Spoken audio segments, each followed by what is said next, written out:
একটি গানের লাইনের দুটি লাইনের কথা বলে আমি আমার কথা শুরু করব।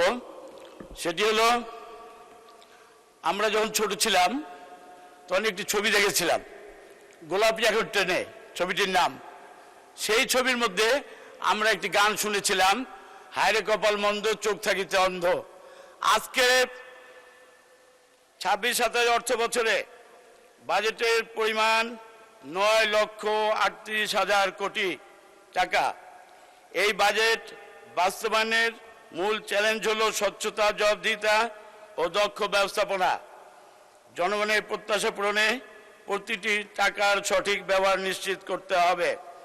বিশেষ করে মূল্যস্ফীতি নিয়ন্ত্রণ, কর্মসংস্থান সৃষ্টি, কৃষকের ন্যায্য মূল্য নিশ্চিত করা গেলে এই বাজেট সত্যিকার অর্থে জনকল্যাণমুখী বাজেট হিসেবে প্রতিষ্ঠিত হবে। যে কথাটি বলতে চাই, আজকে মাননীয় প্রধানমন্ত্রী এবং অর্থমন্ত্রী মহোদয় যে 9,38,000 কোটি টাকার বাজেট প্রণয়ন করেছেন, এই বাজেটে আমরা স্পষ্টভাবে বাংলাদেশের জনগণের চিত্র আমাদের চোখের সামনে। সেটি হলো, এই বাজেট হওয়ার পরে কেউ বলেনি যে গরিব মারার বাজেট। কেউ যদি বলে থাকে সেটি তারা অন্ধ হয়ে বলেছে। মাননীয় স্পিকার, সেই জায়গা থেকে আমি বলবো যে আজকের এই বাজেট জনগণের কল্যাণমুখী একটি বাজেট। বর্তমান সরকারের মাননীয় প্রধানমন্ত্রী এবং অর্থমন্ত্রী আমাদের জাতির সামনে উপস্থাপন করেছেন 26-27 অর্থ বছরের বাজেটে।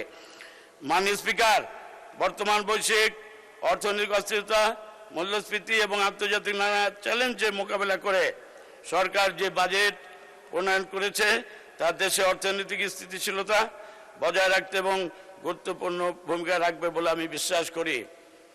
মাননীয় স্পিকার, এই বাজেটে কৃষি, শিক্ষা, স্বাস্থ্য, সামাজিক নিরাপত্তা, কর্মসংস্থান সৃষ্টি এবং অবকাঠামো উন্নয়নের প্রতি বিশেষ গুরুত্ব প্রদান করা হয়েছে। মাননীয় স্পিকার, আজকে যে বাজেট স্থানীয় সরকার মন্ত্রণালয় কর্তৃক প্রস্তাবিত বাজেট রাখা হয়েছে, দিনাজপুর সদর 3 আসন একটি অবহেলিত। এই আসনে দীর্ঘ 17 বছর ফ্যাসিস্ট সরকারের আমলে কোনো উন্নয়নমূলক কর্মকাণ্ড না হওয়ার জন্য আমি মাননীয় মন্ত্রী মহোদয়ের কাছে, আপনার মাধ্যমে মাননীয় মন্ত্রী মহোদয়ের কাছে বলবো, দিনাজপুর সদর 3 আসনের জন্য এলজিডি কর্তৃক একটি বিশেষ প্রকল্প গ্রহণ করে দিনাজপুর 10টি ইউনিয়ন এবং পৌরসভার উন্নয়নমূলক কর্মকাণ্ড পরিচালনার জন্য আমি আপনাকে অনুরোধ করব। মাননীয় স্পিকার, স্বাস্থ্য খাতে যে বরাদ্দ দেওয়া হয়েছে সেই বরাদ্দের আদলে আমি বলবো যে দিনাজপুরে তৎকালীন শহীদ প্রেসিডেন্ট জিয়া রহমান সাহেব একটি মেডিকেল কলেজ স্থাপন করেছিলেন। সেটি বিগত তৎকালীন স্বৈরাচার সরকার সেটি বাতিল করেছিল। পরবর্তীতে মাননীয় আমাদের প্রয়াত প্রধানমন্ত্রী বেগম খালেদা জিয়া কিন্তু সেটি স্থাপন করেছিলেন। আজকে সেই দিনাজপুর মেডিকেল কলেজটি 500 শয্যা বিশিষ্ট মেডিকেল কলেজ। সেখানে আমি গত শনিবার আমি গিয়েছিলাম কিছু রোগীকে দেখার জন্য। সেখানে 500 আসনের রোগীদের বিপরীতে সেখানে থেকে 1000 থেকে 1200, যেখানে 500 আসনের রোগীদের খাবার ব্যবস্থা থাকে কিন্তু বাকি রোগীদের খাবার ব্যবস্থা থাকে না। তাই আমি বলবো সেই দিকটি বিবেচনা করে দিনাজপুর মেডিকেল কলেজকে 500 আসন থেকে 1000 আসনে বর্ধিত করার বিশেষ অনুরোধ করছি। মাননীয় স্পিকার,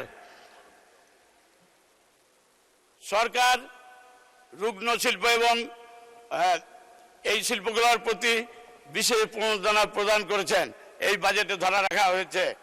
আমি দিনাজপুরের তৎকালীন শহীদ প্রেসিডেন্ট জিয়া রহমান কর্তৃক যে দিনাজপুর সদরপুরে টেক্সটাইল মিলটি ছিল সেটি আজকে বন্ধ হয়েছে। সেই টেক্সটাইল মিলটি চালু করার মধ্য দিয়ে আমি দিনাজপুরে কর্মসংস্থানের ব্যবস্থা হবে সেটি আমি চালু করার প্রস্তাব করব। মাননীয় স্পিকার, দিনাজপুরে হাজী দানেশ বিজ্ঞান প্রযুক্তি বিশ্ববিদ্যালয় রয়েছে। পাশাপাশি দিনাজপুরের সরকারি শিক্ষা প্রতিষ্ঠান আমাদের বাচ্চাদের জন্য তেমন কোনো নাই। একটি সরকারি স্কুল, জেলা স্কুল এবং একটি গার্লস স্কুল আছে।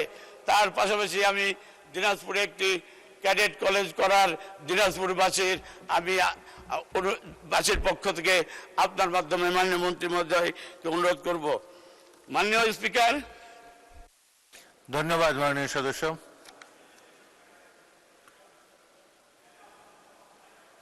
এখনো বাকি রয়ে গেছে, বলেন 1 মিনিটে বলেন।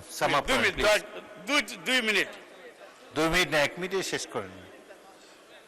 আমার নির্বাচন এলাকা দিনাজপুর 3-এ একটি কৃষি প্রশিক্ষণ এটিআই প্রতিষ্ঠার জন্য আপনার কাছে, আপনার মাধ্যমে মাননীয় কৃষি মন্ত্রণালয়ের কাছে আমি